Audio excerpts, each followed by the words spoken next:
जय हिंद प्यारे बच्चों। तो बच्चों, आप सभी जानते हो कि झारखंड शैक्षिक अनुसंधान एवं प्रशिक्षण परिषद रांची द्वारा आपके विद्यालय में प्रोजेक्ट रेल के तहत हर एक सप्ताह वीकली टेस्ट लिया जा रहा है। और इस बार आपका वीकली टेस्ट 15 जनवरी 2024 को होना था। कई विद्यालयों में 15 जनवरी को लिया जाएगा और कई विद्यालयों में यह टेस्ट 16 जनवरी को लिया जाएगा। ठीक है, तो चलिए, इस बार आपके वीकली टेस्ट में गणित और हिंदी के प्रश्न आएंगे। तो गणित के कौन कौन से प्रश्न आएंगे, किन चैप्टर से आएंगे, उसी हम इस वीडियो में देखने वाले हैं। बिल्कुल बच्चा, ऑब्जेक्टिव और सब्जेक्टिव दोनों प्रकार के प्रश्न को हम देखेंगे। तो आप सबसे पहले जल्दी से इस वीडियो को लाइक कीजिए बच्चा। आप लोग लाइक बहुत कम करते हो, लाइक ज़रूर कीजिए बच्चा, और अपने अपने दोस्तों को शेयर कीजिए। यदि आपने अभी तक भारतवर्ष क्लासेस को सब्सक्राइब नहीं किया है तो सब्सक्राइब ज़रूर कीजिएगा। चलिए देखते हैं पहला प्रश्न। पहला प्रश्न कहता है, एक बिंदु से होकर कितनी रेखाएं खींची जा सकती है। तो यहाँ पे हम इसे अच्छे से समझेंगे। मान लीजिए कि यह एक बिंदु है, ठीक है। अब हम इससे कितनी रेखा खींची जा सकती है, गिनिए। इससे हम बहुत सारी रेखाओं को खींच सकते हैं, यानी एक बिंदु से लेकर के अनंत रेखाएं खींची जा सकती है। तो सही उत्तर इसमें कौन सा होगा? इसमें डी दे रखा है, अनंत। अनंत रेखाएं खींची जा सकती है। किरण में कितने अंतः बिंदु होते हैं? बड़ा ही शानदार सा प्रश्न है। किरण में कितने अंतः बिंदु होते हैं? विकल्प दे रखा है 1, 2, 3 या इनमें से कोई नहीं। तो किरण में केवल एक ही अंतः बिंदु होता है, ठीक है बच्चा, जहां से वह प्रारंभ हो रहा है। बाकी उसका जो आगे का है उसको पता नहीं रहता है कि वो कहाँ पे रुकेगा। यहाँ पे किरण का एक सबसे अच्छा उदाहरण है सूर्य। सूर्य से आने वाली ऊर्जा को हम लोग किरण कहते हैं। किरण क्यों कहते हैं? क्योंकि उसका प्रारंभ तो है कि वो सूर्य से आएगी, लेकिन उसका अंत पता नहीं है, ठीक है। वो चाहे तो यहाँ पे पृथ्वी पे आ सकती है, चाहे तो बुध पे आ सकती है, तो चाहे तो शुक्र पे, तो चाहे तो मंगल पे, यानी कहीं पे जा सकती है। उसका कोई अंत बिंदु नहीं होता है। तो यह बात याद रखेंगे कि किरण में केवल एक ही अंतः बिंदु होते हैं। तीसरा प्रश्न दे रखा है, किसी तल में अनगिनत होते हैं। तो क्या होते हैं? बिंदु, रेखा, रेखाखंड या इनमें से कोई नहीं। जल्दी से बताएंगे बच्चा, किसी तल में क्या अनंत होते हैं? बिल्कुल सही बच्चा, बिल्कुल सही, अनगिनत होते हैं। मान लीजिए कि हम एक रेखा बनाते हैं तो वो अनेक बिंदुओं के संगम से मिलकर बना हुआ होता है। तो यहाँ पे सही उत्तर होगा ए, बिंदु। चौथा प्रश्न दे रखा है, इनमें से किस में अंतः बिंदु नहीं होते हैं? प्रश्न ध्यान से पढ़ेंगे, नहीं होते हैं हमें बताना है। यहाँ विकल्प दे रखा है रेखा, रेखाखंड, किरण या इनमें से कोई नहीं। तो यहाँ पे सही उत्तर होगा रेखा। रेखा को आप दोनों ओर बढ़ा सकते हो, इधर भी इधर भी, ठीक। तो बच्चा पांचवा प्रश्न दे रखा है, किसी दो बिंदु से होकर कितनी रेखाएं खींची जा सकती है। प्रश्न ध्यान से पढ़ेंगे। पहला प्रश्न नहीं बच्चा, बिल्कुल अलग प्रश्न है। यहाँ पे दो बिंदु दे रखा है, पहले प्रश्न में एक बिंदु था। तो हम केवल दो बिंदु की सहायता से कितनी से रेखाएं खींच सकते हैं? केवल एक रेखा खींच सकते हैं, जो इस बिंदु से लेकर इस बिंदु तक हो। तो सही उत्तर होगा एक। ठीक है बच्चा, चलिए अगला प्रश्न है, इनमें से कौन सी रेखा कभी प्रतिच्छेद नहीं करती है। प्रतिच्छेद का अर्थ है कि कभी एक दूसरे को नहीं काटेगी। मान लीजिए कि ये दोनों रेखाएं हैं, कभी एक दूसरे को नहीं काट रही है, तो इसको हम बोलेंगे प्रतिच्छेदित रेखाएं। कौन सी रेखाएं बोलेंगे? प्रतिच्छेदित रेखाएं बोलेंगे बता, प्रच्छेदित या प्रतिच्छेदित। ठीक है, तो सही उत्तर होगा सी, प्रतिच्छेदित। पांचवा प्रश्न दे रखा है, इनमें से किसे मापा जा सकता है। रेखा, बिंदु, रेखाखंड, इनमें से सभी। सही उत्तर होगा रेखाखंड।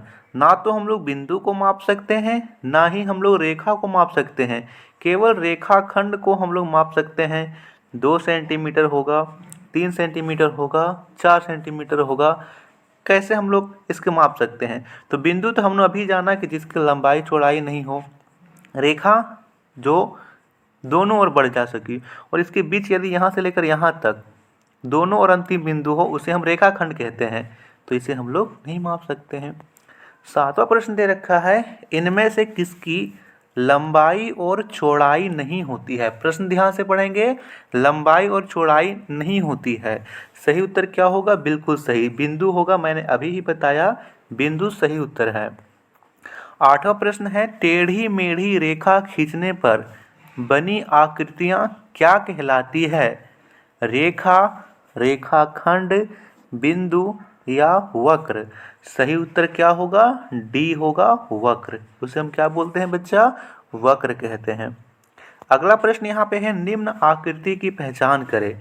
अब देखिए यह आकृति दे रखी है, यह क्या है? रेखा, रेखाखंड, कोण या बिंदु? क्या है बताइएगा। बिल्कुल सही। आप बोलो कि सर यह एक किरण है। यहाँ पे ना तो यह रेखा है, ना ही रेखाखंड है, ना ही कोण है, ना ही बिंदु है। यह एक किरण है। यहाँ पे नाम दे दें यदि ओ और यहाँ पर ए दे दें तो ओ ए जो है वो एक किरण है। सही उत्तर होगा किरण, इनमें से कोई भी नहीं। 10वां प्रश्न है, बिंदु, यह जो आकृति वो क्या है? रेखा है, रेखाखंड है, यह जो आकृति वो क्या है? बिंदु है, रेखा है, रेखाखंड है, या इनमें से कोई नहीं है? बताएंगे। तो देखिए इसके दोनों और अंतिम बिंदु है, यहाँ भी यहाँ भी, तो इसे हम लोग माप सकते हैं। तो यह एक रेखाखंड है। सी उत्तर सही होगा, रेखाखंड। चलिए अगला प्रश्न है, निम्न आकृति में बिंदु, रेखा और रेखाखंड की पहचान करें। आकृति यहाँ पे दे रखी है लेकिन यहाँ पे यह नाम लिखना भूल गए हैं, जिसमें से हम यहाँ पे नाम लिख लेते हैं। देखिए यहाँ से लेकर यहाँ तक दोनों ओर तीर बनाएंगे। यहाँ लिखेंगे ए और यहाँ लिखेंगे बी। यहाँ पे एक बिंदु देंगे, यहाँ भी एक बिंदु जिसका नाम लिख लेंगे यहाँ पे सी, और यहाँ पे बिंदु देंगे, लिख लेंगे डी। ये दोनों बिंदु इसी पर स्थित हैं। इसे हम थोड़ा सा बड़ा कर लेते हैं, है ना बच्चा।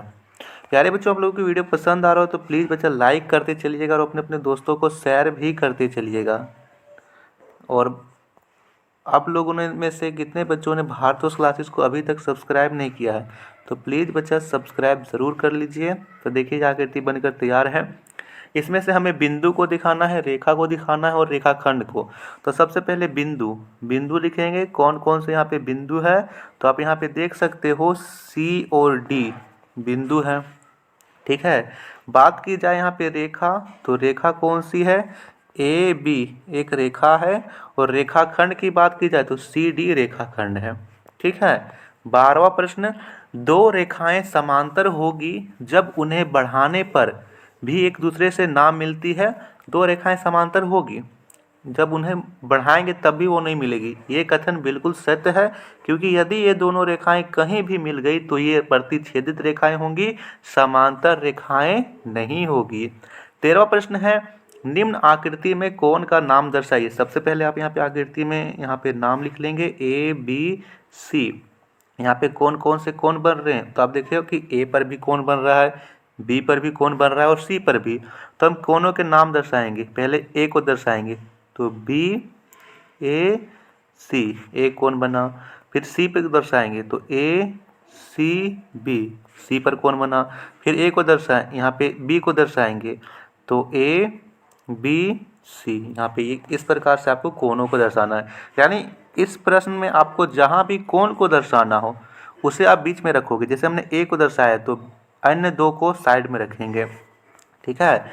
फिर हमने सी को दर्शाया तो सी को बीच में रखेंगे। फिर हमने बी को दर्शाया तो बी को बीच में रखेंगे। अगला प्रश्न है, निम्न आकृति में शीर्ष का नाम लिखिए। यहाँ पर भी आप यहाँ पे लिख लीजिए ओ ए और सी। यहाँ पे जहाँ शीर्ष बन रहा है उसे ही, यहाँ पे जहाँ पे कोना बन रहा है उसे ही शीर्ष बोलते हैं। तो यहाँ पे शीर्ष बिंदु क्या है?